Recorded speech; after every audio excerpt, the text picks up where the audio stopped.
Boa noite, pessoal. Boa noite, professor. Tudo bem? Tudo Boa beleza? noite. Boa noite. Boa noite. Bom, então, dando sequência aí, né, no conteúdo nosso da disciplina de estradas, vou falar um pouquinho, né, uma revisão geral do que já foi falado aqui, o que vai cair na nossa próxima avaliação e daqui em diante exercícios, né, colocar em prática aí todo o conteúdo relacionado, né, a teórico.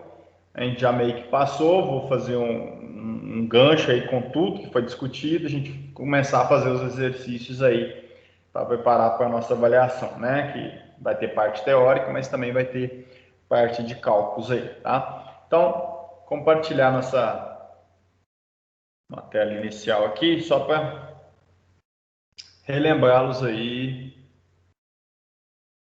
o que a gente vai estar cobrando nesse início.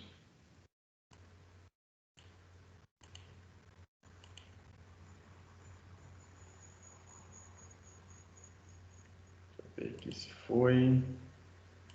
Tá, beleza.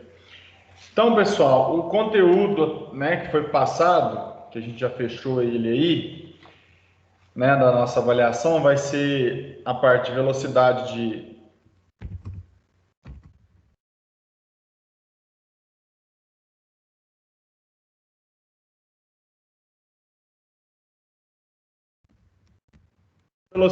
parada. A gente vai utilizar bastante esse termo aí, né, para poder calcular a curva vertical, para poder dar aquela segurança. A gente vai ver que tem parâmetros mínimos, né? Dependendo da curva, né, vertical ela é muito pequena, a velocidade de parada vai ser maior que a própria curva. Então, antes da pessoa entrar na curva vertical, ela já vai estar freando, né? Vai estar percorrendo toda a curva vertical, já tendo essa frenagem. Então tem a questão da velocidade de parada, que ela é altamente relacionada à questão da visibilidade, né? Então, a gente vai ter aí a questão da visibilidade. Inclusive, a gente fez um exercício calculando aí o tempo, né, que demoraria para parar, a distância também que a gente demora para poder estar, né, conseguindo né, frear aquele veículo. Mas tudo isso depende, obviamente, das condições, né? Condição de tempo, condição de pneu do veículo, velocidade do veículo, né, qual que é a situação, né, a manutenção daquela rodovia. Tudo isso vai estar influenciando a questão né, da velocidade de parada aí. E a questão da visibilidade, ela tem que ser verificada para questões noturnas também, principalmente aí se o veículo, né, o veículo talvez está descendo assim, não, mas de dia eu consigo enxergar o veículo lá em cima. Mas à noite eu não consigo ver se for um objeto, alguma coisa do tipo. O farol tem a limitação da visibilidade. Então, por isso tem que calcular a velocidade, né, sempre, mesmo, né, para dia e para noite, tem que ser verificada a questão do farol ali, a questão da visibilidade, que é o raio de ação. A gente ainda tem um tempo, né, de 2,5 segundos para poder ter a reação. E também, além né, da reação, a gente poder, a percepção mais a nossa reação, tá? Então, tem a questão da visibilidade, a gente coloca aí como referência 2,5 segundos, tá? É o tempo que a gente demoraria para ter a percepção mais a reação. A questão da velocidade diretriz, né, e a questão do veículo de projeto.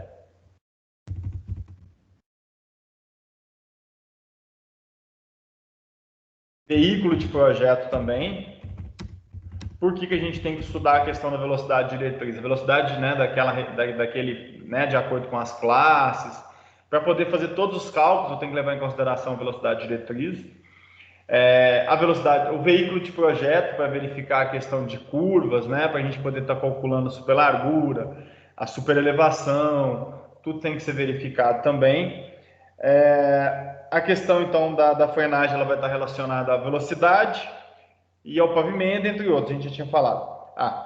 Super largura, né? Só o conteúdo que a gente vai estar cobrando de vocês a partir de agora. Super largura,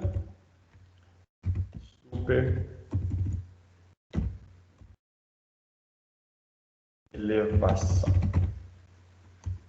Superlargura e superelevação. E por fim, né, a questão das curvas verticais.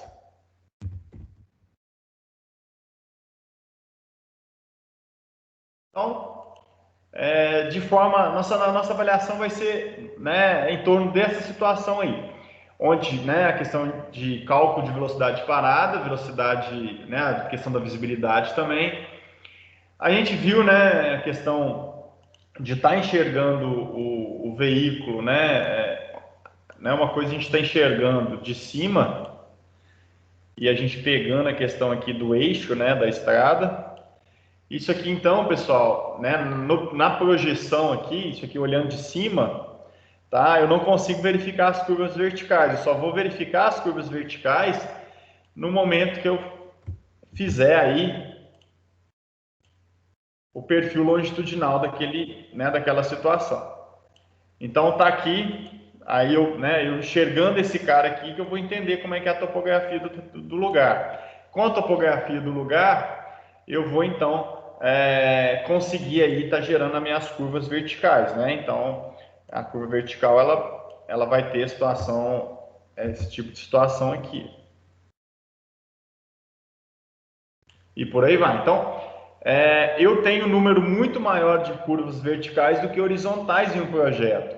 Então, por isso que a gente falou, inclusive, a questão da escala, né? Normalmente é 10 vezes de diferença, né? Porque um está em quilômetros, né? Estrada de 70, 100, 200 quilômetros, e a outra está altimetria em metros. Então, a questão do estaqueamento e tudo mais, eu aplico um exagero, né, vertical para poder representar toda a minha estrada. Então, normalmente, a escala ela é 10 vezes diferente a vertical da horizontal, por causa, né, dessa quantidade de curvas verticais que eu vou necessitar ter no desenho do meu projeto, tá?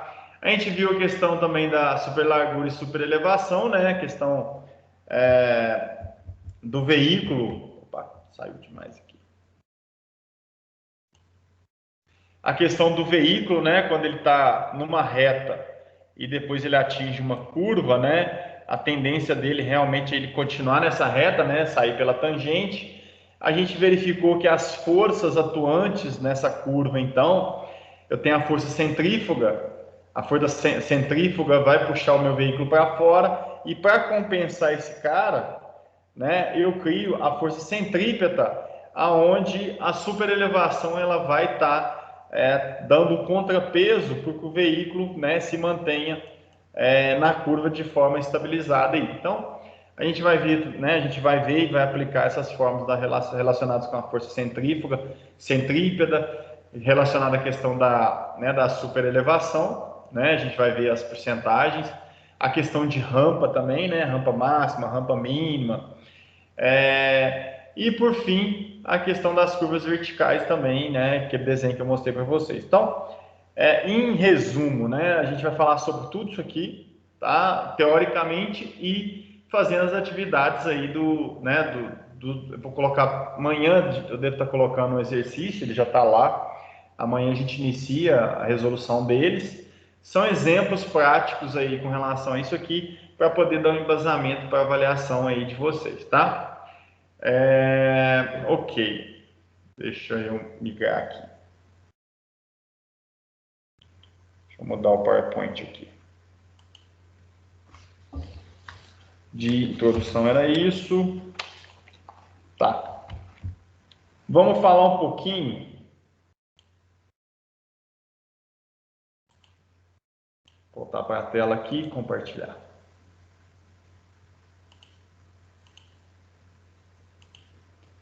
O foco da nossa aula hoje, deixa eu achar o arquivo, tá aqui.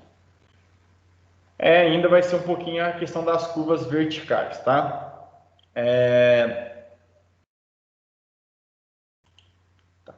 Então, tá aí, né, uma seção transversal, e aqui é a forma, né, da gente estar calculando, né, a curva vertical. Então, no projeto de curva vertical aí, pessoal, a gente vai precisar dessas informações que são esses pontos notáveis, né? Que é a estaca, né, dos pontos aqui. Lembrando, a gente está trabalhando na curva vertical mas a projeção, ela sempre vai ser horizontal aqui, ó. Então as estacas, né, mesmo que tenha o percurso aqui é um pouco maior, né, porque eu estou trabalhando na curva, na parábola aqui, mas a projeção da estaca ela é de 20 metros na horizontal. Então eu tenho que traçar esse cara na estaca lá, jogando na horizontal. Então eu vou ter a estaca, né, que seria meu X, vou ter meu Y, que vai ser a cota, né, para poder localizar esse ponto ali no terreno lá. Então eu tenho que trabalhar com essas questões. Vai ser sempre uma projeção. As minhas estacas elas são sempre projetadas, tá? Então eu tinha aqui, por exemplo, nesse exemplo aqui, uma rampa que estava com 2%, né, positivo. Então estou subindo 2% aqui. E a partir desse momento aqui, no meu PCV, que é o meu início da curva, eu tenho aqui que a estaca vale 173 mais 10, eu vou estar iniciando então a minha curva vertical. E eu tenho aqui que o meu L, né, que seria esse comprimento, né, da minha curva horizontal, né, a curva vertical, ela vale 420 metros. Então, nessa planilha aqui, pessoal, o que a gente precisa para poder locar isso no campo, representar isso? Eu vou precisar então dessa situação, que seria saber as cotas, tá? E eu preciso dessa relação, que seria identificar qual que é a minha cota, né, desde a minha estaca e desde a cota. São os dados que eu preciso estar levantando para poder fazer a alocação disso numa obra. Então, eu vou ter aqui a minha estaca do meu PIV, eu tenho a estaca de informação. Opa, deixa eu pegar o outro. É esse aqui. Então, eu tenho a minha estaca inicial, 184, desse cara aqui, né? Obviamente, deixa eu pegar aqui. Pontos de referência, então, vai ser estaca 184, que é o meu meio. A minha cota, que é 830, que é a medida dessa forma aqui. E eu tenho a minha flecha, né? Que seria essa altura, essa distância, né? Da minha curva para o meu ponto aqui, né? Para o meu alinhamento. Então, são os elementos fundamentais que a gente vai estar usando nas curvas aí. A gente vai calcular um exercício de curva no final da aula e a gente vai ter que realmente interpretar sempre olhando essa questão da projeção. Desde a minha projeção aqui relacionada à minha estaca, desde a projeção relacionada à minha altimetria, que seria a minha cota. Então aqui eu tenho os dados da minha curva, que vai ser o ponto inicial, né, o ponto da curva aqui, que é a estaca inicial.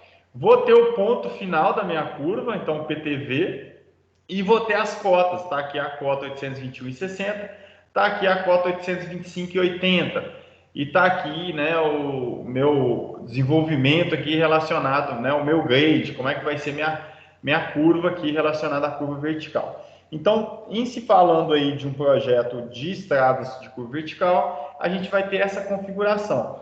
Lembrando então que vai ser positivo sempre subindo, negativo sempre descendo, né?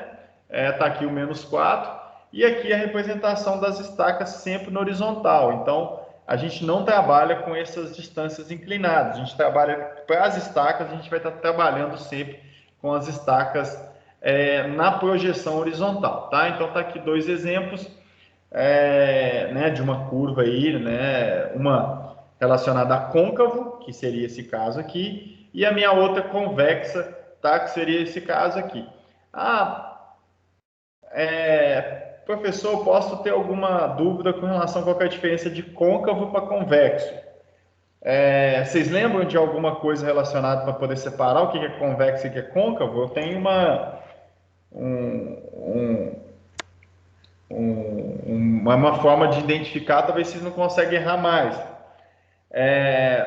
Pode ser simples, né? Isso aqui é coisa de telecurso, mas, por exemplo, a curva côncava, tá? Vocês vão lembrar de uma cava, tá? Uma coisa bem besta, mas que talvez vai facilitar para vocês não esquecerem. Se eu tenho essa situação aqui, ó, então isso aqui era como se fosse uma cava. Então é só toda vez que vocês lembrarem de côncava, vocês vão separar, né? Esse último final aqui, separa ele, vocês vão lembrar da cava, então vai ser o buraco, tá? Bem, só para vocês, né? Bem, tem que ser bem besta essas coisas para a gente nunca esquecer. Então, côncava é quando a nossa curva estiver nessa situação aí, tá bom? Se alguém tiver alguma outra forma de lembrar o que é côncava, convexa de forma melhor que essa, inclusive, aí pode até compartilhar com a gente, pessoal. Mas ficou claro? Então, convexa e côncava. A côncava seria, né, sempre que a gente tiver essa geometria aqui de buraco, vocês podem falar então que é a côncava, que seria esse lado aqui, tá? Da minha curva, tá bom? Ficou fácil aí com agora separar o que é convexo e côncavo?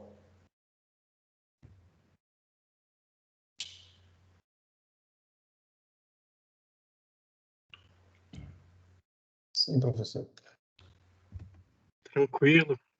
Beleza? Beleza, então. Valeu, gente. Então, só uma forma aí de vocês estarem lembrando dessa verificação. A estaca, então, ela é 10 vezes maior. Deixa eu ver se tinha mais alguma informação aqui com relação a esse início. Não. Essa parte aqui que a gente vai aplicar daqui a pouco. Então, tá aí a forma de representar uma seção transversal aí, seção longitudinal, relacionando a questão das curvas verticais, tá bom? Deixa eu sair agora daqui.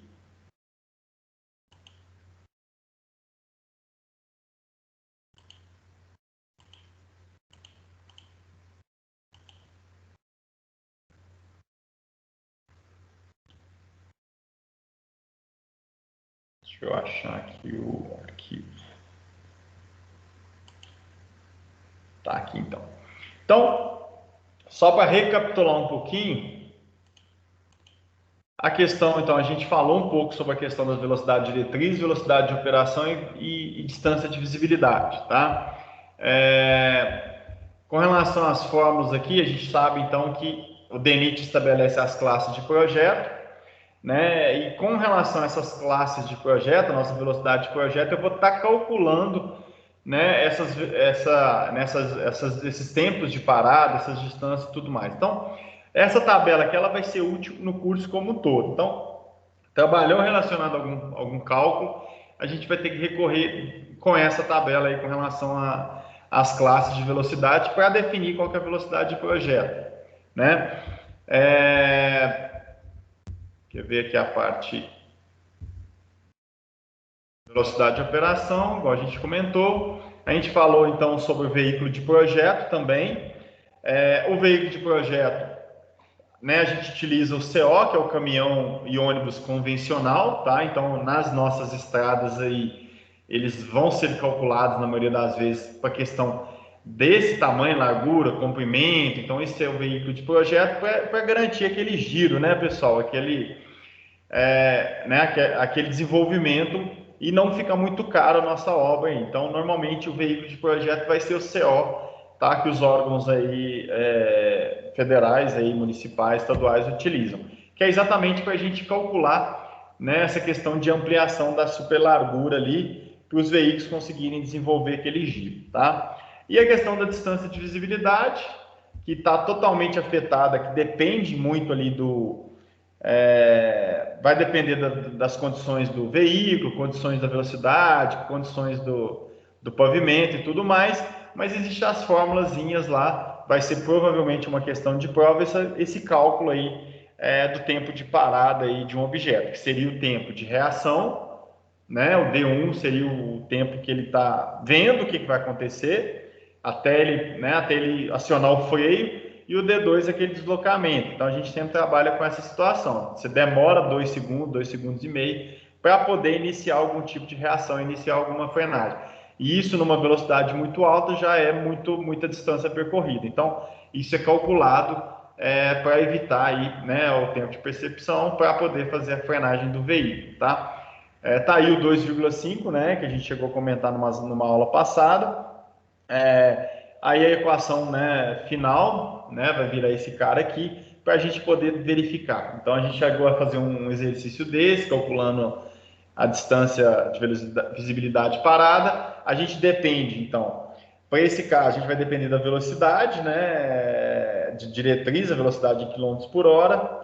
A gente vai depender do nosso coeficiente de atrito, né, e da nossa inclinação. Então, também vai estar influenciando. Se eu estiver subindo, né, a tendência é eu parar antes. Se eu estiver descendo, né, com relação à própria gravidade, vai puxar o veículo.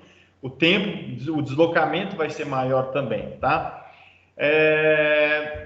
Né, questão de coeficiente, como que calcula, a gente chegou a falar que as condições de chuva também a gente tem uma redução, o tempo de frenagem ele aumenta, por isso que a velocidade ela tem que ser reduzida em época de chuva.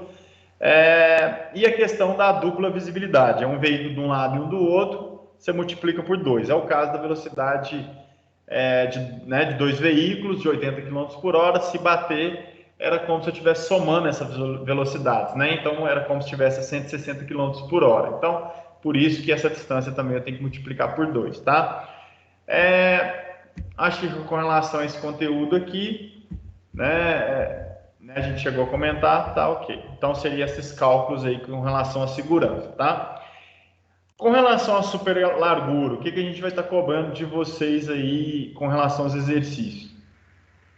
É entender essa questão da distribuição, né? A gente começa normalmente com a porcentagem aqui, mais a porcentagem do nosso acostamento, né? Só que esse cara aqui, ele vai ter que ser de forma gradual, ele vai ampliando para não ter aquele degrau na pista. Então, a gente vai ter os cálculos subdividindo aqui, com isso a superlargura também vai aumentar aqui, né? Além da superelevação, para que eu tenha o maior conforto possível para poder fazer uma conversão aí, tá? Aqui está um exemplo bem mais claro com relação, né, ao próprio acostamento.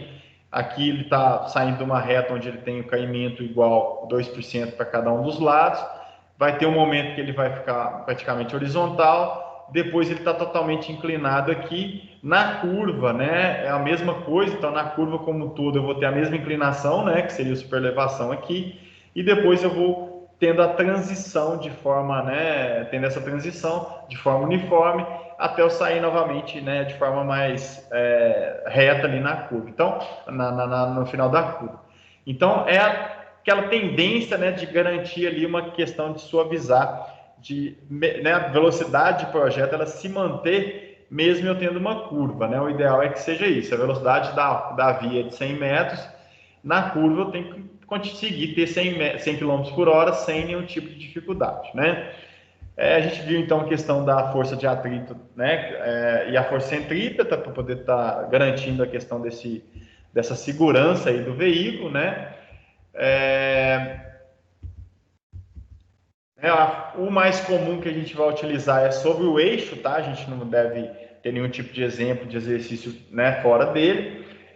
Que é o mais comum e o mais simples de estar trabalhando. Eu faço toda a verificação, todo o meu giro, né, vai ser em torno do eixo aí, para poder estar calculando a superelevação, tá? Aí está o exemplo, né, de como ficaria, tá? Dá os dois, um fica em nível, depois até todos estiverem na mesma inclinação, tá? Inclusive a superelevação máxima, né, que a gente pode ter na nossa região aí, tá?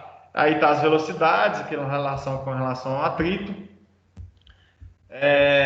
Então a superelevação máxima aí é de 12%, né? E podendo tender aí até 4, 2%. Normalmente é múltiplo de 2 aí a nossa superelevação. Então a gente chegou a falar dessa tabelinha do E máximo aí, tá? A questão do raio mínimo também, né? E todas as taxas aí, a gente chegou também a calcular um exercício, a gente vai fazer um exercício a partir de amanhã com relação a esse raio, né, com relação à superelevação, as taxas e tudo mais, tá? As fórmulas aí, né, segundo a Asto, o giro em torno aí mais uma vez, para fechar só esse conceito. E a questão da superlargura, né, aumentar a área para o veículo conseguir fazer a conversão e não ter a possibilidade de bater com o veículo que está do outro lado, tá? Questão da superlargura aí. Beleza, veículo de projeto a gente chegou a comentar. Com relação, então, ao perfil das curvas verticais, tá? Tudo isso, pessoal, a gente já viu como tem umas aulas espaçadas. Eu estou fazendo um relembrando aqui bem rápido para a gente começar a atividade de hoje e amanhã fazer os demais exercícios. Então, só uma revisãozinha bem rápida aí, só para a gente poder entrar nas atividades. O perfil longitudinal, então, as curvas verticais. Como a gente comentou, né, no início da aula, a gente já até chegou a representar isso aí, a necessidade de lançar essas cotas. A questão da parábola do segundo grau, que é a mais comum, então a gente vai trabalhar com as fórmulas relacionadas à parábola, né, que é um conceito matemático mais simples para poder calcular todas as cotas. Tá aí o exemplo de como, né, o meu I está relacionado ao meu deslocamento horizontal pelo meu deslocamento vertical, tá? E com isso, então, sempre que eu quiser calcular a inclinação de alguma coisa, vai ser então a minha distância vertical, né, o meu ΔH, sobre a minha distância horizontal multiplicado por 100. Então, a inclinação da rampa, ela vai ser sempre ali, né? Isso aqui vem da teoria do triângulo retângulo, vai ser o meu ΔH sobre ΔL vezes 100. Eu vou ter a inclinação da minha rampa, tá? Uma formulazinha que a gente vai usar bastante aí. Anotem, não esqueçam dela aí.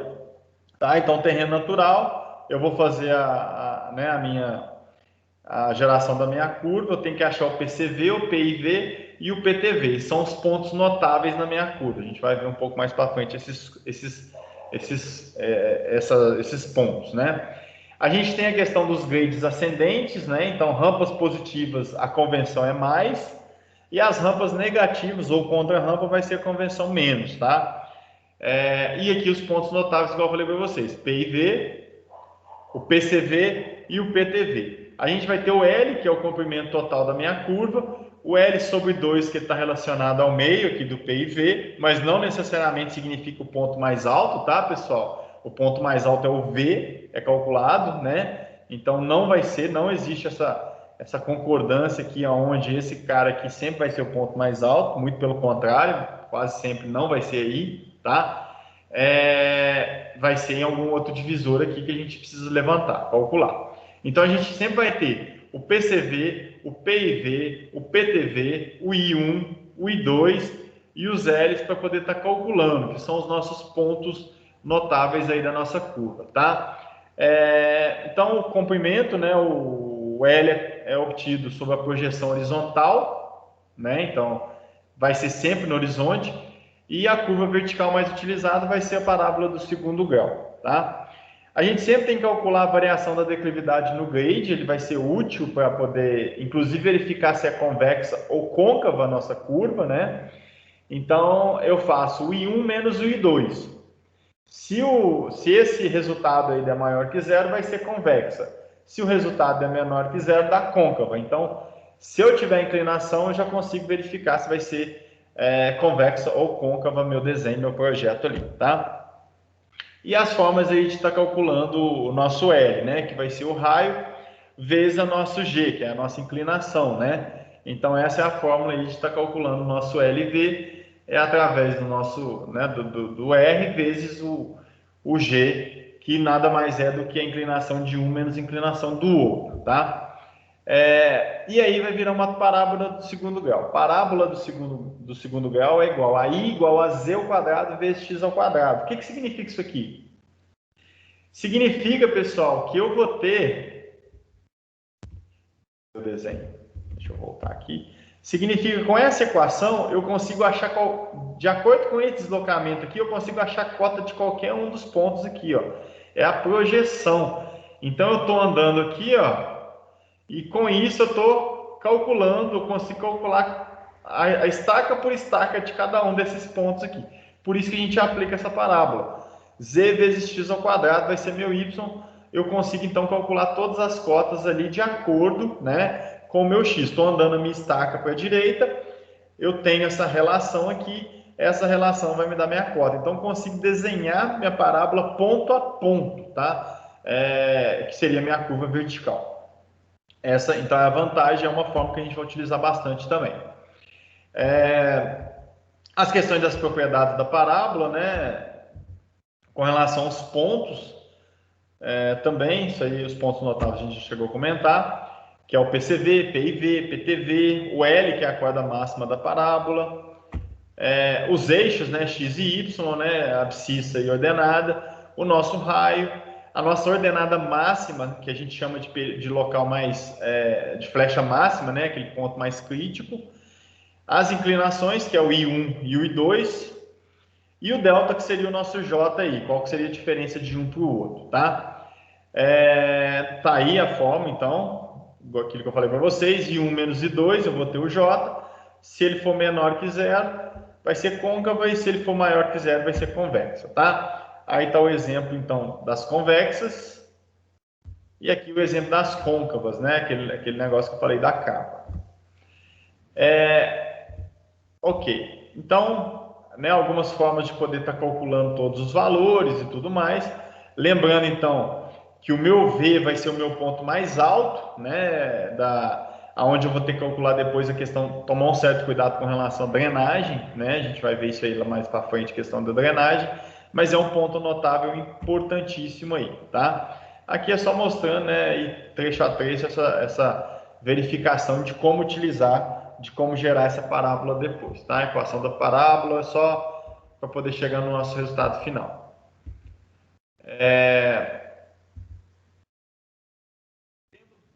Valores diferentes para côncava e para convexa. Em resumo aqui, a gente já chegou a entrar em contato. Em resumo, a gente já entra com essa parte aqui, ó. Tem que tomar o cuidado aqui na hora de calcular também o LV mínimo, né? Sempre a gente vai fazer esse teste aqui para ver se está passando, tá? Para ver se a gente não está cometendo alguma falha ali na hora de calcular o LV. Então, tem alguns testes que a gente vai desenvolver.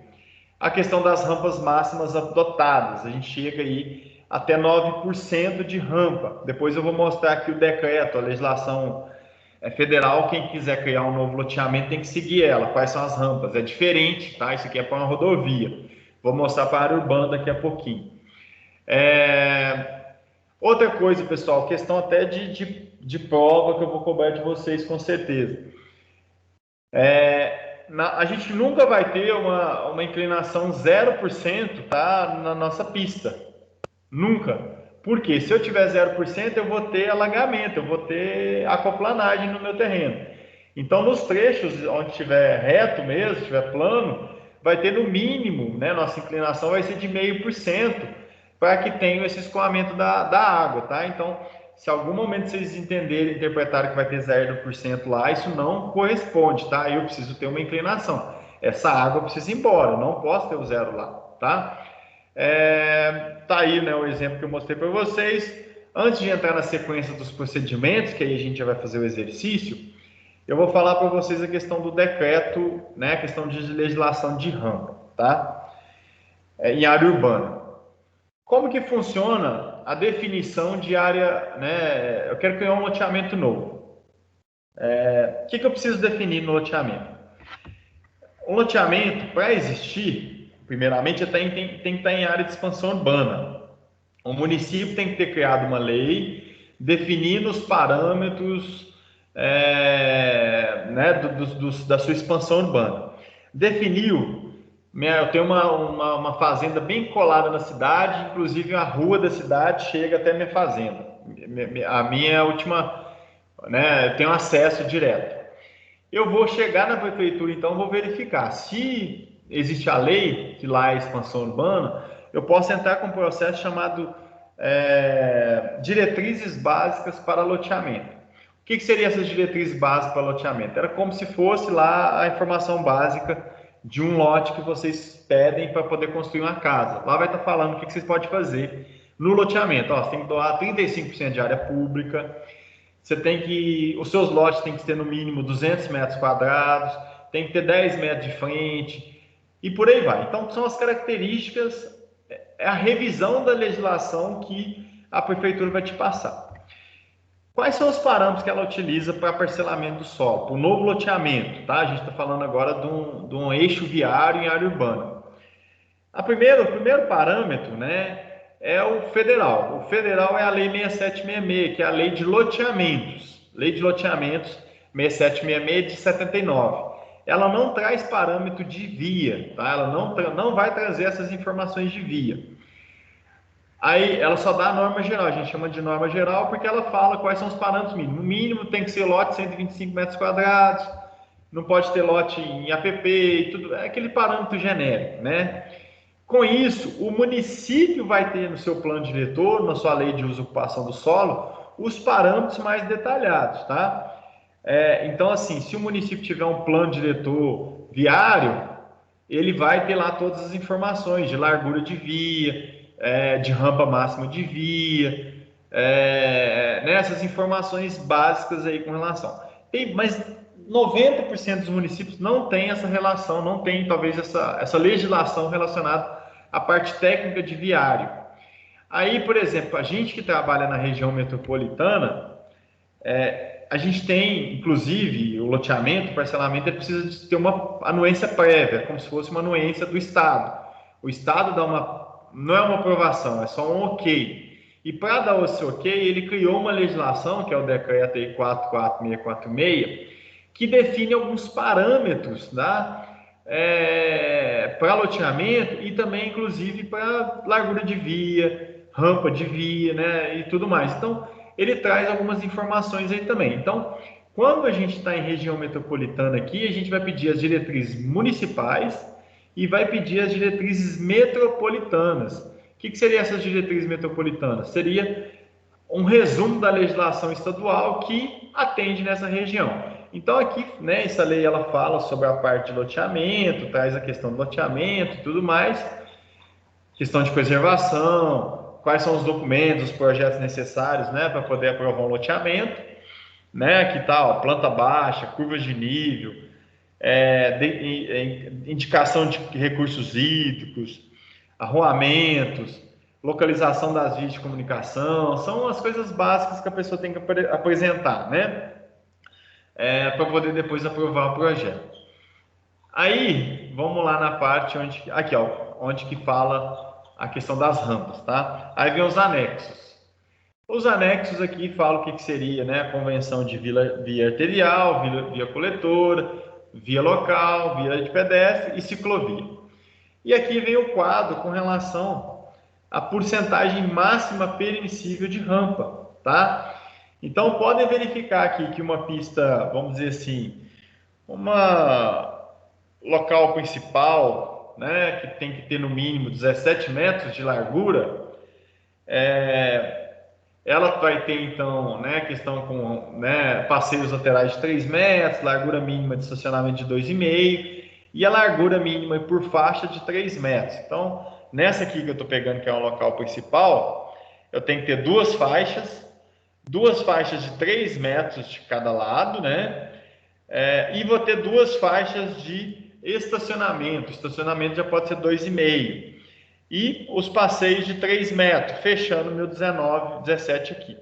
A rampa máxima, né, para esse caso aqui, ela me dá a rampa máxima, a rampa mínima, inclusive, que é 0,5%, igual comentei com vocês. A gente não deve ter nenhuma situação onde a rampa é zero, tá? A gente vai ter realmente plano, tem que ter um caimento para algum lugar, a drenagem, a água tem que ir embora. Mas a gente tem a rampa máxima permitida. Podemos verificar aqui que alguns casos, né, que a gente falou lá em estrada, que, né, em projeto rodoviário, que a tendência é ter no máximo 9%, né, de rampa. Isso para projetos novos, tá, pessoal? Se a gente pegar essas estradas aí, elas dão mais que isso, com certeza. Aqui, por exemplo, em loteamento novo, eu não posso ter um loteamento aí com uma rampa superior a 18%. Ou, se eu tiver uma rampa superior a 18%, eu preciso, né, nesse caso aqui pode chegar a 30%, para vocês darem uma verificada, mas aqui está com asterisco. Ó. O que significa? O que fala o asterisco? Rampas admissíveis em trechos de vias cujo comprimento não exceda 100 metros. Então, eu posso ter 30%? Pode. Não pode passar de 100 metros, né? E também, né, o piso deverá ter acabamento em asfalto ou em concreto moldado em loco. Para que isso? Porque para eu não colocar um tipo de pavimento que é derrapante.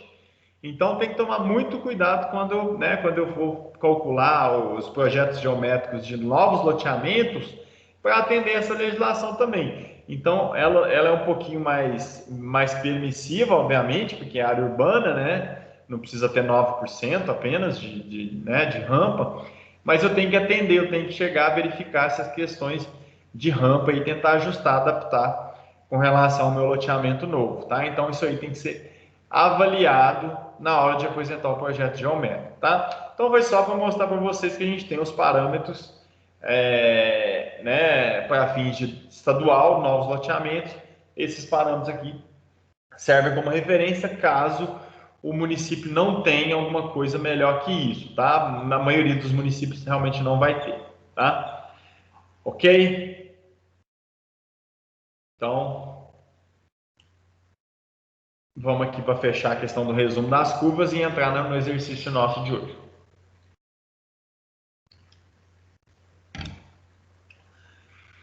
Esse, pessoal, é o perfil, então, olha só como é que a gente representa, como é que a gente desenha o projeto. Aqui está o meu perfil longitudinal e aqui está mostrando para a gente a questão das curvas. Olha só, aqui está olhando então de lado e aqui está me falando como é que é a situação das curvas horizontais. Aqui as curvas horizontais e aqui as curvas verticais. Tudo no mesmo slide, na mesma apresentação. Então aqui, por exemplo, ó, tem as estacas e aqui mostra, ó, aqui eu tenho então o início de uma transição, lembra lá, a gente estudou isso no primeiro módulo? Então tem um alinhamento horizontal, aqui começa uma transição, aqui nesse trecho aqui de raio 1200, eu vou ter uma curva de 1200, depois eu vou ter uma transição de novo. Aí aqui eu já vou ter a transição da outra curva, então eu já represento aqui, gera outra curva, para depois fechar lá a minha transição. Então, a representação das curvas com transição vai ser dessa forma aqui, as estacas então elas estão aqui, serve como a mesma referência, e em cima aqui está mostrando a minha cota, meu valor de cota, né, de altimetria. Então aqui representa a questão das curvas, né, a questão da curva horizontal, e aqui a questão da curva vertical, tá? É a forma de estar representando ali né, esse tipo de projeto aí na definição, na sua concepção.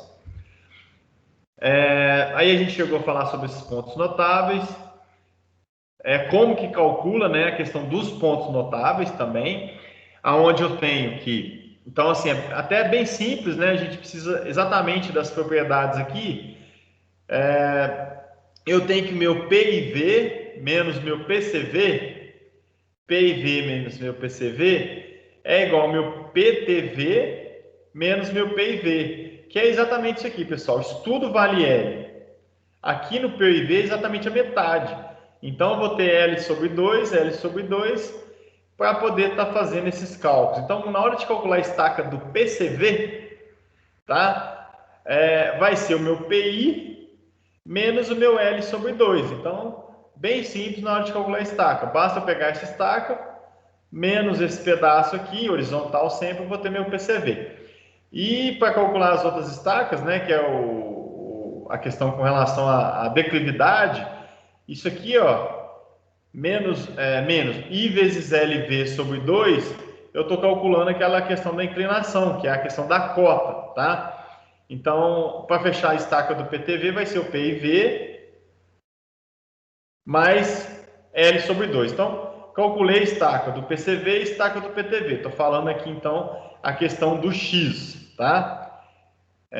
Calcular essa estaca e calcular essa estaca. Então, basta ter sempre essa orientação horizontal. Na hora de calcular a estaca vertical, eu vou pegar a minha estaca, né, a minha cota do PIV, que é essa cota aqui, e diminuir. O que é isso aqui? I1 vezes LV sobre 2. É exatamente a distância, né? Quando eu multiplico, a gente viu lá a questão do I. O I é igual ao que, pessoal? A inclinação I. Ela vai ser igual à distância horizontal sobre a distância vertical. Então, isso sobre isso me dá isso aqui em porcentagem.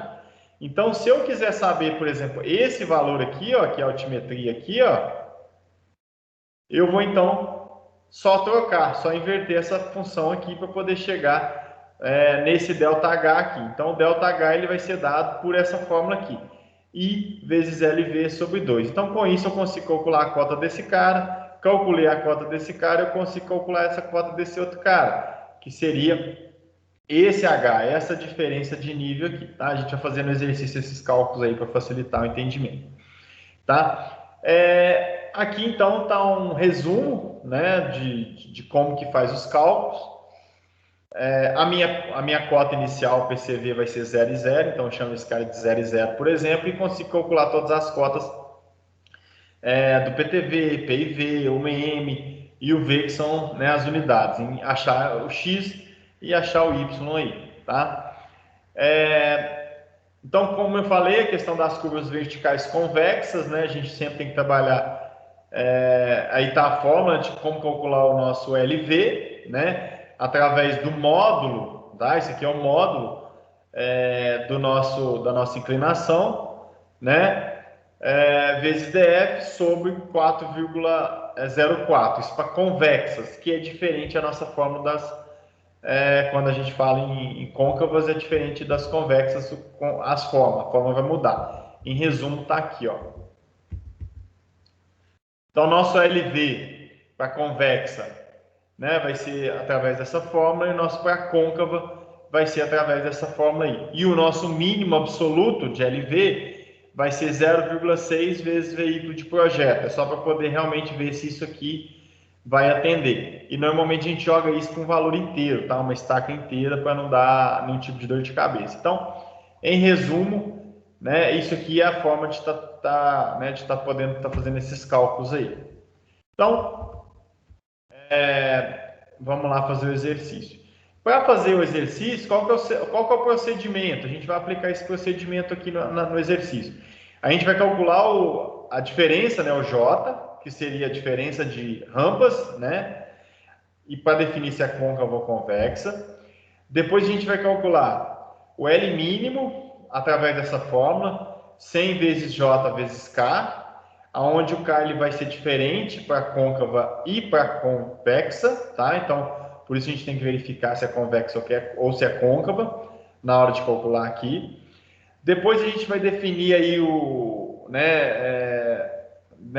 depois de definido o K, a gente vai definir o nosso L, o nosso E e o nosso raio ali para poder estar trabalhando depois, para poder chegar, né? O objetivo nosso é chegar nesse valor aqui, ó, que é a expressão da parábola.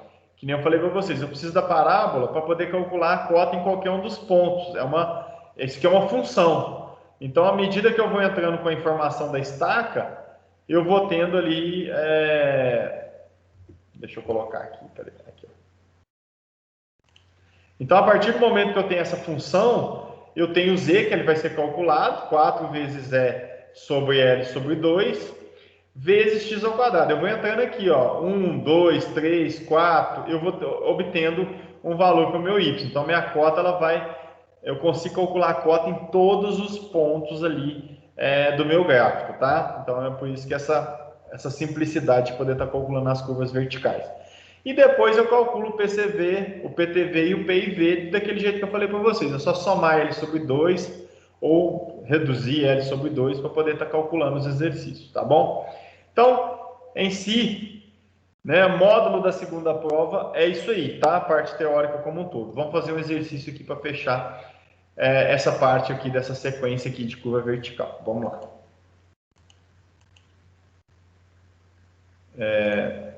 Posso sair daqui.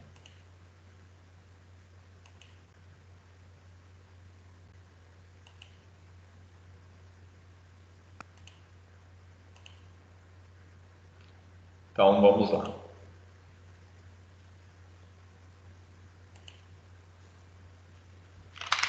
Carregando aí.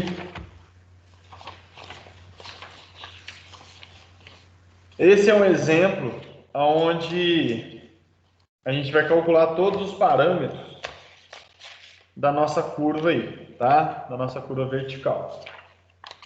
Então, calcular as altitudes de uma porção de grade, né? sabendo que o primeiro trecho de inclinação constante com mais 2,5. Então, eu tenho uma rampa de 2,5%, né?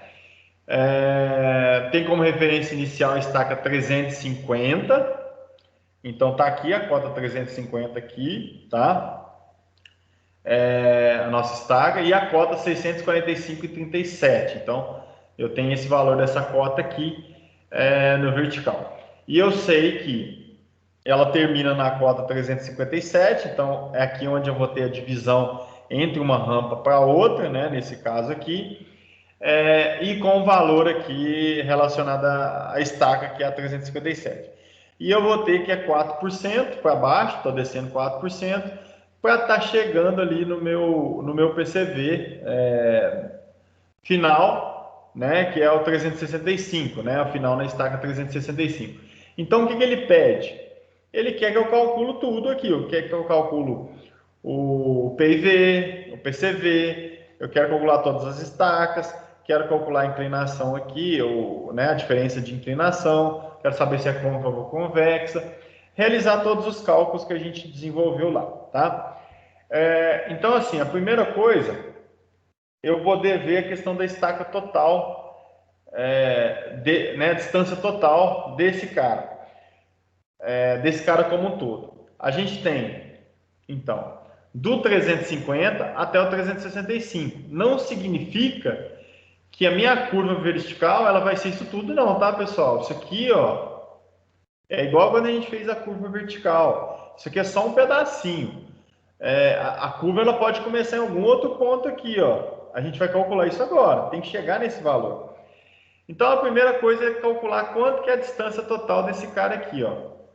Tá? Do 350 até o 365, tá? Qual que é a distância total aí, pessoal? Como é que calcula essa distância toda aqui?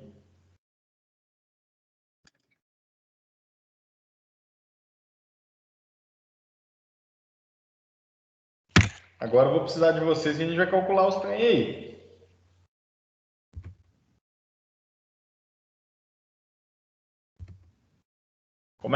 Qual que é o valor total, tá? Desse trecho que eu coloquei para vocês aí. Como que calcula isso tudo aqui? Eu acharia o valor, né, que daria ponto mais alto com a inclinação. Eu faria um Pitágoras, não? Não. Nesse início eu só preciso do horizontal. E eu tenho as estacas. Pelas estacas eu consigo, não? O horizontal você pegaria 365 estacas menos 350, a diferença vai dar 15 vezes 20, que é a distância de cada estaca. Perfeito, exatamente. Então, consigo então calcular, né, o tamanho total desse cara aqui. Deixa eu pegar a cor diferente aqui. Obrigado. Então, quanto que a gente vai ter aqui de distância? Qual que é a distância total desse cara aqui, ó? 300 metros. Perfeito, 300 metros. E qual que é a distância, né, total? A distância desse e a distância desse aqui. Estou na estaca 357. 140 primeiro. Então temos 140. E temos 160 no segundo. 160, ok? Então, já definimos aí a nossa distância 1. Deixa eu colocar o texto aqui.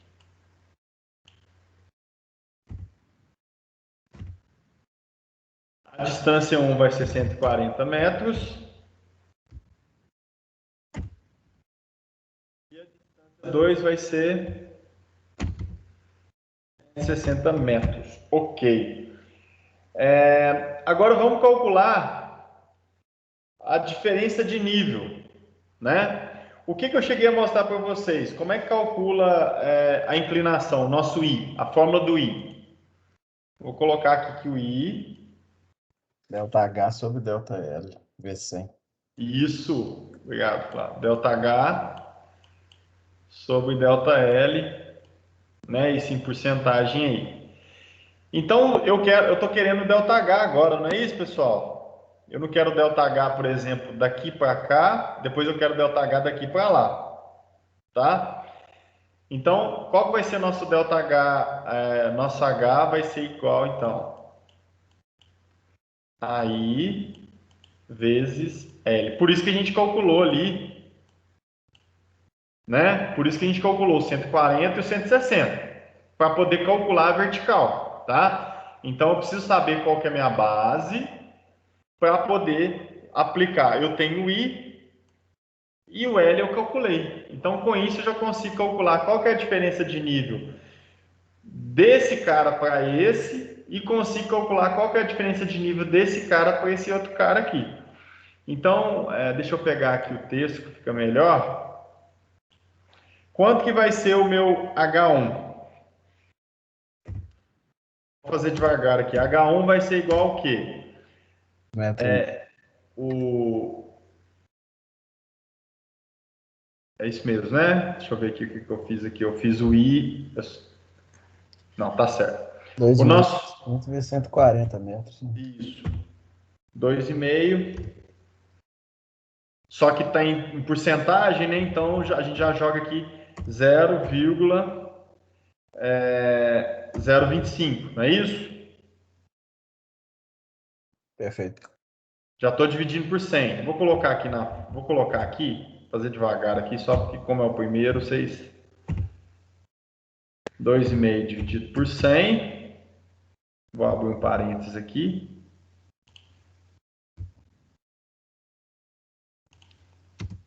Vezes o meu L, que eu calculei, que a gente calculou aí, que é 140. Confere, pessoal? Quanto que dá esse cálculo aí? 3,5 metros. 3,5 metros. Obrigado, Flávio. Então, o que significa 3,5 metros aqui? Significa que aqui, ó,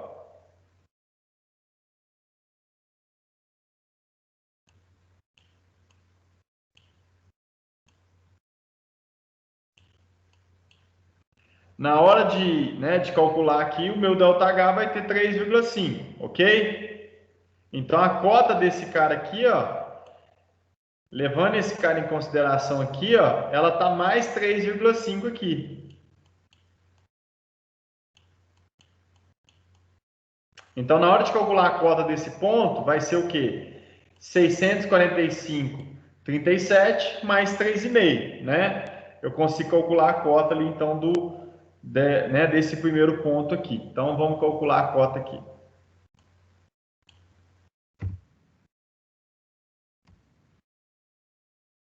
(645,37) mais 3,5.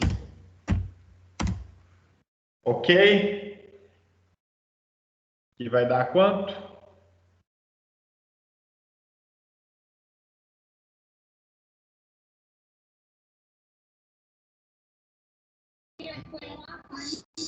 R$148,87. Ótimo, obrigado. Ficou claro isso aqui, pessoal? Por que eu estou calculando? Eu calculei a cota desse ponto aqui agora. Acabei de calcular essa cota aqui, ó. Ela vale 648,87. Por quê? Ela é a cota desse cara saindo daqui, né? Mais a diferença de nível. A diferença de nível a gente calculou que é esse ΔH aqui, ó, esse cara subindo, que é 3,5. Então, eu cheguei nesse cara aqui. Beleza? Podemos passar para a próxima? Ok. Então, vamos calcular o H2. O H2 vai ser a mesma ideia, né? Eu preciso, então, da distância e da porcentagem, né? Que está inclusive negativa. Então, eu vou colocar aqui, ó, menos 4 dividido por 100, né? Porque 4%, tá? Então, deixa eu colocar aqui. Esse cara por 160, tá? A gente já está calculando a cota final ali daquele cara.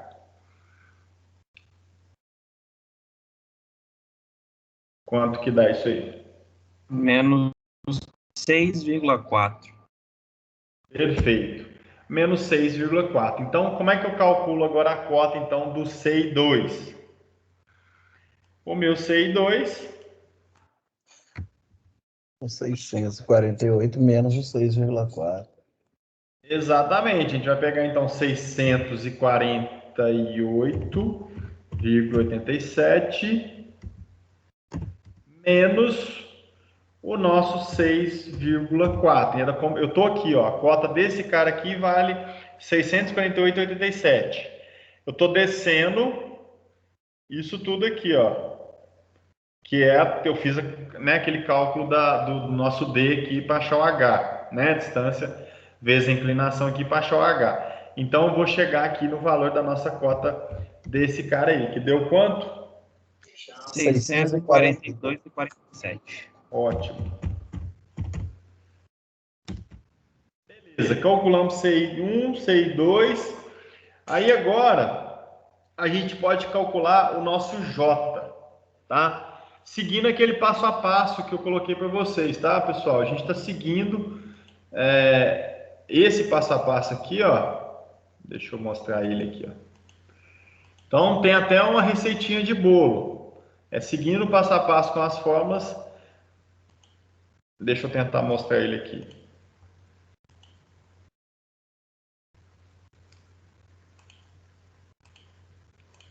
Então, tem um procedimento para poder estar calculando. Tá no PDF.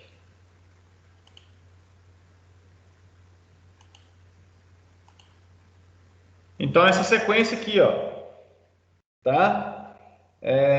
A gente agora vai iniciar todos esses cálculos aqui. A gente agora só calculou, né? Até então a gente calculou aquelas cotas. Aí agora a gente vai calcular a questão das inclinações. Então a gente vai trabalhar com J, que seria a diferença de um menos a outra, vai verificar se ela é côncava ou convexa, vai calcular o nosso L mínimo, definir o que é convexo ou côncavo, vai escolher qual K que a gente vai trabalhar, vai definir todos esses parâmetros aqui, porque o nosso objetivo é chegar na nossa função da parábola, tá? Para poder depois conseguir calcular todo o estaqueamento. E depois calcular o PCV e PTV lá no final, tá bom? Então é esse procedimento aqui. A curva vertical ela é até mais fácil que a curva horizontal com transição, tá? Então vocês vão ver nos cálculos que a gente consegue desenvolver bem, né? Na hora que fizer 1, 2 exercícios, vai ficar bem mais fácil esse entendimento aí, tá? Não é nenhum bicho de 7 cabeças, não. Então, deixa eu voltar lá para o exercício.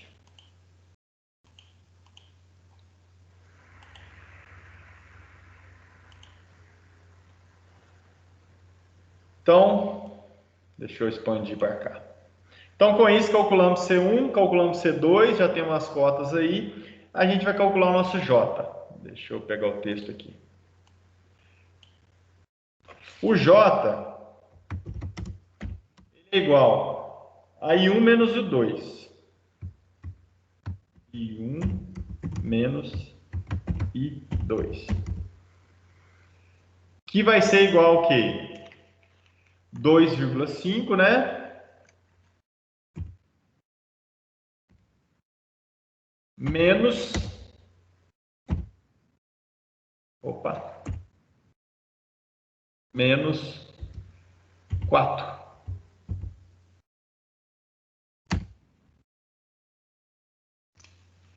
Menos 2,5 menos 4. Ok. Então, quanto que vai dar a nossa porcentagem aí? 6,5 positivo. 6,5. Isso em porcentagem. Na hora de calcular o J, a gente vai trabalhar com o J dividido por 100%. Então, já é bom, interessante nessa hora aqui, já fazer isso aqui, ó. Tá? Só para vocês lembrarem que o J, na hora de aplicar nas outras formas, ele já vai estar com o valorzinho dele lá, que é 0,065, tá? Então, só para tomar esse certo cuidado aí, 0,065 na hora de aplicar as demais formas. Então, esse J deu positivo, né? Ele é maior que zero.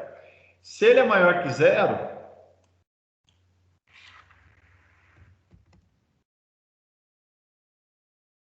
é bom até para conferir.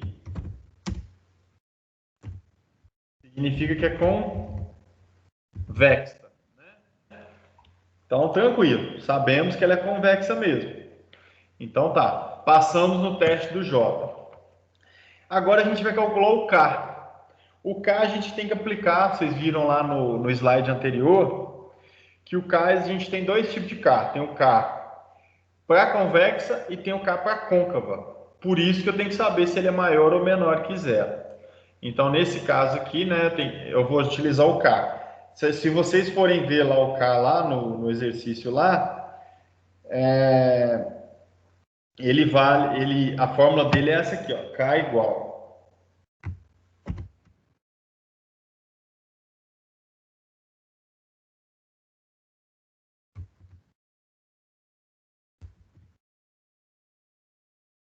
né, a distância de parada, né, dividido por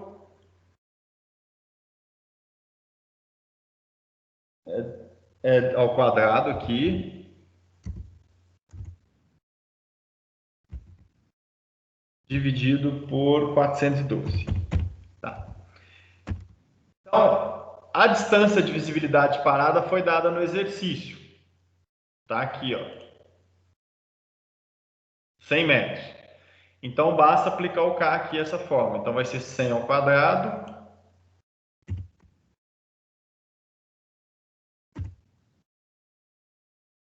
dividido por 412, ok?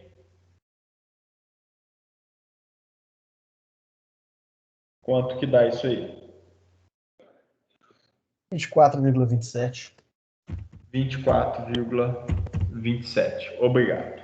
Então tá. Achamos o K, tá? Próxima etapa é calcular o L. Estava na formulazinha que eu mostrei no slide anterior. André, Oi. só uma dúvida. O K, ele é dado em metros também? Tá elevando o K. Deixa eu ver aqui qual que é a unidade que ele sai. Se ele sai o 100 entra ao quadrado. Não sei se esse 412 já é convertido. Se ele já é convertido. Qual que é a unidade dele? Deixa eu ver aqui se aqui mostra.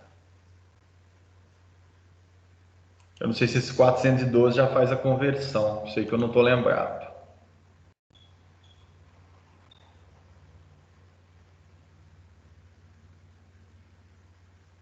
Deixa eu ver aqui nas curvas.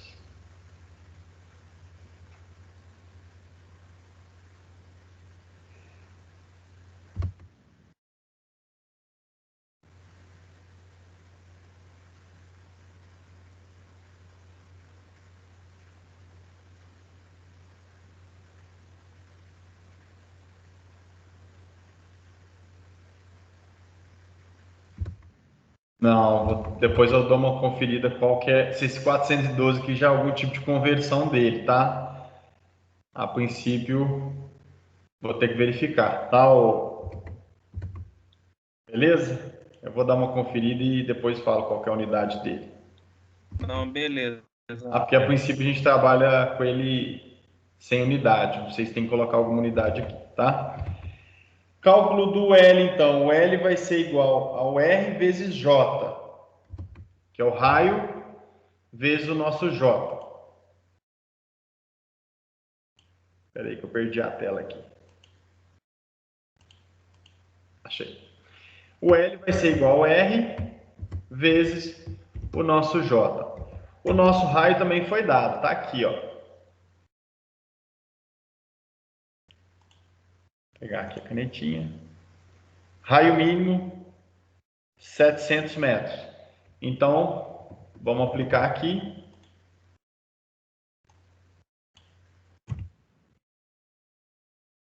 700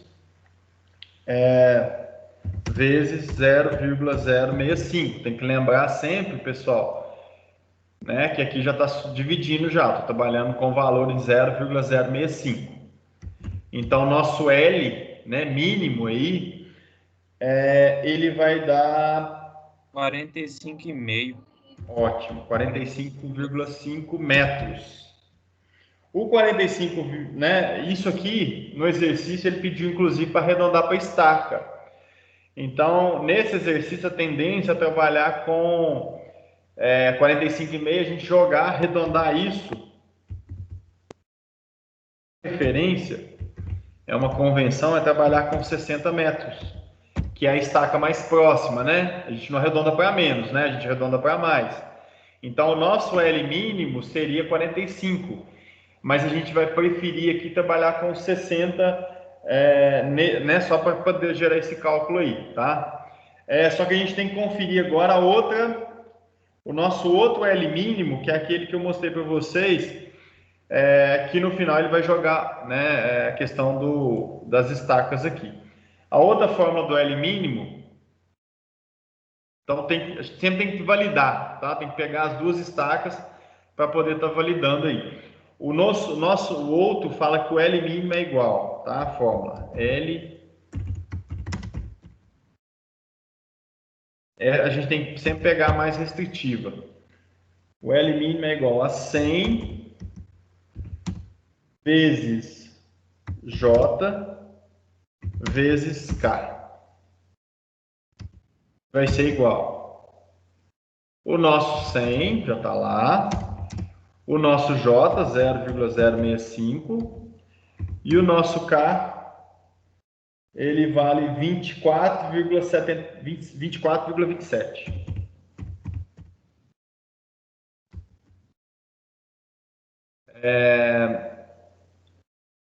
Então, eu creio realmente que o K esteja em metros, viu? Por causa o J é dimensional, o 100 é constante, né?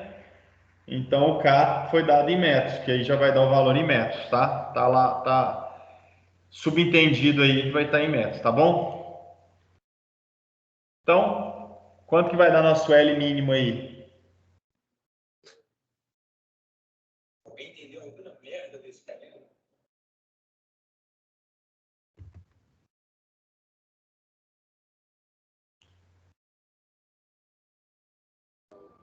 157,76. Ótimo, obrigado. 157,76. Tá bom. Então, 157,76. Qual que é o valor de estaca mais próximo do 157,76? 160. Então, vamos trabalhar com esse caso aqui com 160 metros de L, né? Interessante, então. Se a gente vai trabalhar com 160, era como se eu pegasse esse meio aqui, 160, né, são 8 estacas, né? Esqueci de colocar aqui.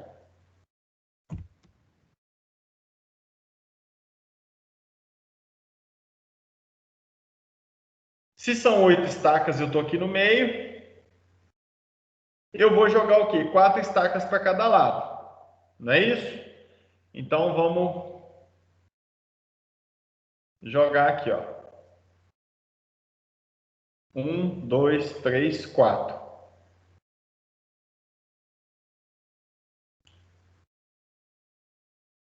Um, dois, três, 4. Então, a minha curva, tá? Ela vai começar aqui e vai acabar aqui, ó. Deixa eu puxar com vermelho aqui a linha. Aqui.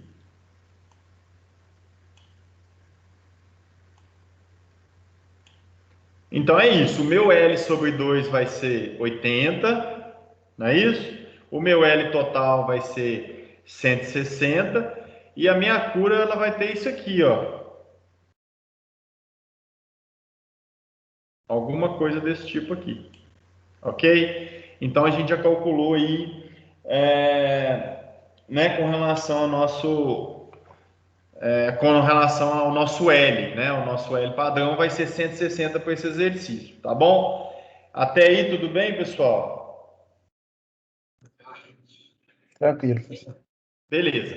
Então a gente já tem aqui as estacas, já tem o início e o final, inclusive depois eu consigo calcular aqui até a cota dele, através da mesma formulazinha que a gente fez no início, a gente consegue calcular. A gente tem inclinação, a gente tem altura, a gente consegue calcular a cota desse cara. A gente tem inclinação, tem aqui e consegue achar a altura, então consegue calcular. Então a gente vai, depois a gente consegue calcular o P. Nesse caso aqui, do jeito que está aqui, a gente já consegue calcular a cota do PIV, do PCV, do PTV e já consegue, por exemplo, ter essas duas saídas de cota aqui, elas já estão nítidas aqui, tá? Agora, para complementar, a gente vai calcular aquelas outras unidades lá que foram solicitadas para a gente chegar no nossa equação, né? Que seria a nossa parábola.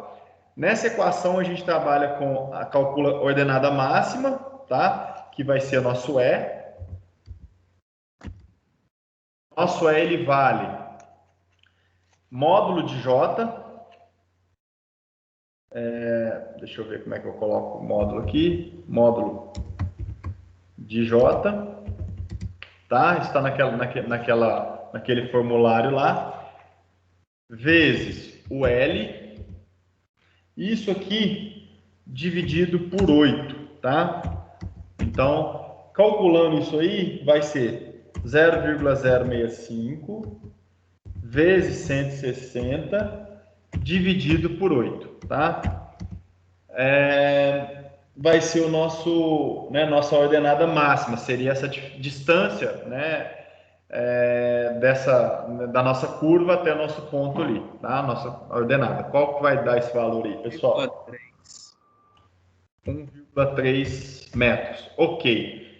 Agora a gente calcula a gente tem que trabalhar com a parábola.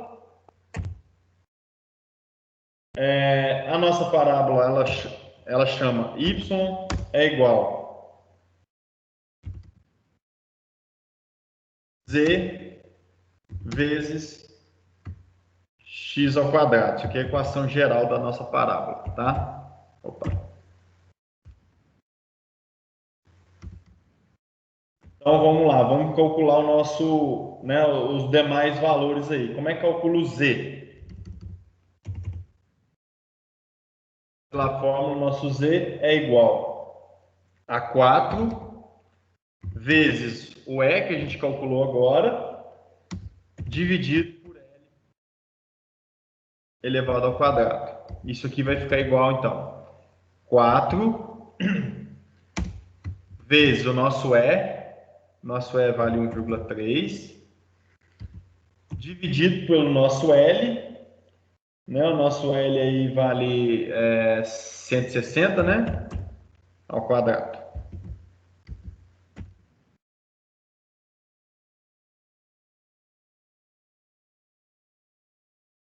Então, quanto que deu nosso Z aí?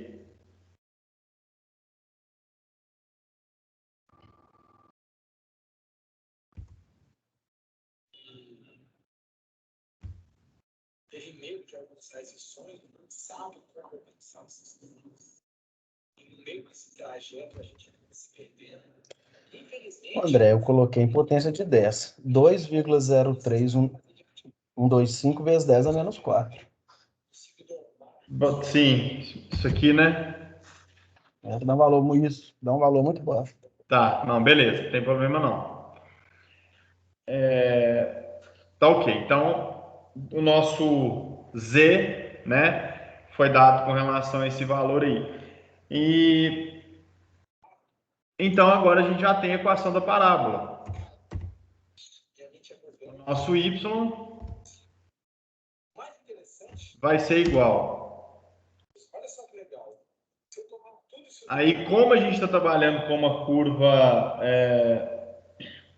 como a gente está trabalhando com uma curva convexa, a gente respiratória.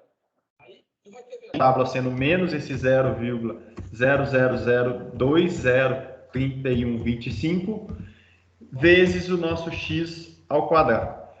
Para que serve essa função, pessoal?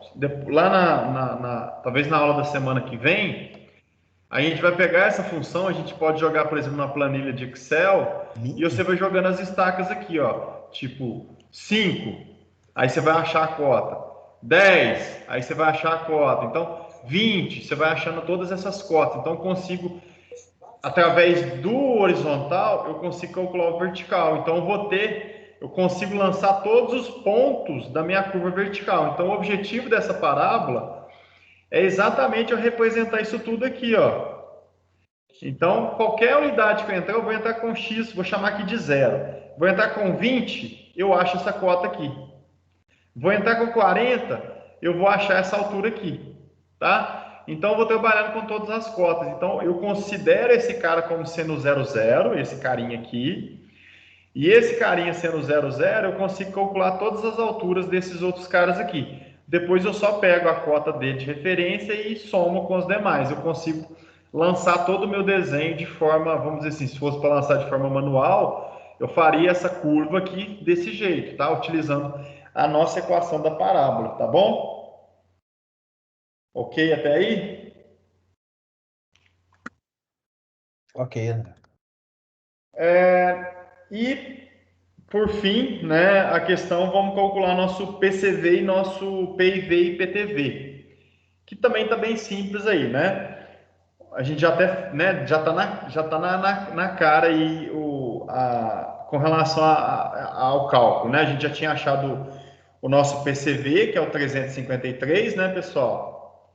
A gente já tinha, como a gente jogou 4 estacas para cá e 4 estacas para cá, o 357, né, menos o L2, né, que é a metade aqui, caiu no 353.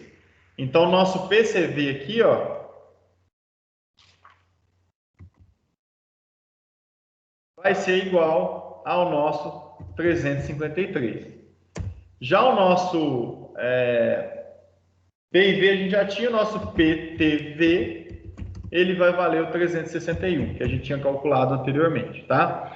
Então, com isso a gente calculou, a gente tinha essa situação de desenho, a gente calculou o L, no L a gente distribuiu para os dois lados, então, né, a gente calculou a declividade foi dada, né? A gente calculou a altura, com essa altura a gente foi calculando os mecanismos para poder achar o nosso L, achamos o L, aí a gente lançou o L para cada lado, L sobre 2 para cada lado, a gente achou a estaca inicial e a estaca final da minha curva vertical, com isso a gente conseguiu depois calcular a função dessa curva vertical, que é essa função aqui, aonde eu vou atribuindo os valores de x, eu vou estar conseguindo calcular as cotas de cada um dos pontos, tá?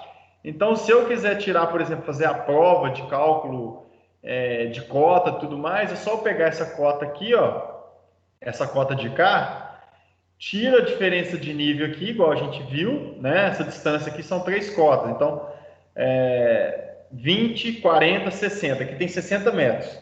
60 metros vezes o 2,5 por 100, eu vou ter essa diferença de nível aqui. Então, consigo somar e achar a cota desse cara. Pego a cota desse cara e também consigo jogar para a cota desse outro cara aqui também. Então, eu consigo representar. A nossa ideia da curva vertical é chegar realmente no X e no Y de cada um desses pontos. Eu representar esse cara aqui e atender o L mínimo, atender todos os parâmetros mínimos necessários para uma curva, tá? Então, assim, é o primeiro exercício, né? Eu vou deixar mais alguns para vocês desenvolverem com relação a isso, para vocês praticarem e conseguirem ver que não é simples, você tem um alinhamento que você tem que seguir, né? Para poder chegar nesses parâmetros aqui. Então, na frente, depois a gente vai ver um pouquinho, que é um pouquinho mais complexo, que é a hora de gerar a planilha de serviço que a gente fala. É eu pegar essa função aqui, ó, cadê ela? Essa função aqui e calcular todas as informações de PCV, PIV, PTV, as cotas, a estaca e a cota, que seria onde a pessoa que for mexer com a topografia lá, ela vai demarcar e fazer o lançamento. É uma planilha de locação de curva, tá? Isso aí a gente vai ver aí na próxima semana, tá bom? E amanhã a gente vai dar ênfase em mais alguns exercícios desses aí para vocês irem praticando, tá bom? Ficou claro? Gerou alguma dúvida aí? Obviamente que via remota aí talvez gera uma certa confusão aí, talvez na sala de aula um pouquinho mais fácil, mas a gente vai tentando adaptar, né? Matéria de cálculo remoto não é tão fácil e também não é tão comum estar fazendo essa apresentação. Então, espero que tenha ficado bem claro aí, né? Se tiver alguma falha, a gente vai calculando isso, né? Vai fazendo os exercícios, vocês têm que praticar isso aí, para poder ficar fera nessa parte aí. Tá bom, pessoal? Como é que foi? Entenderam? Bem? Tranquilo, André. Bom, pessoal, então por hoje eu acho que é isso, um exercíciozinho mais simples, né? E amanhã a gente dá sequência às nossas atividades, nossos exercícios aí, porque estradas é muito exercício e a gente tenta passar de uma maneira mais simplificada aí para, né, pelo menos esse início aí para poder captar bem, tá bom?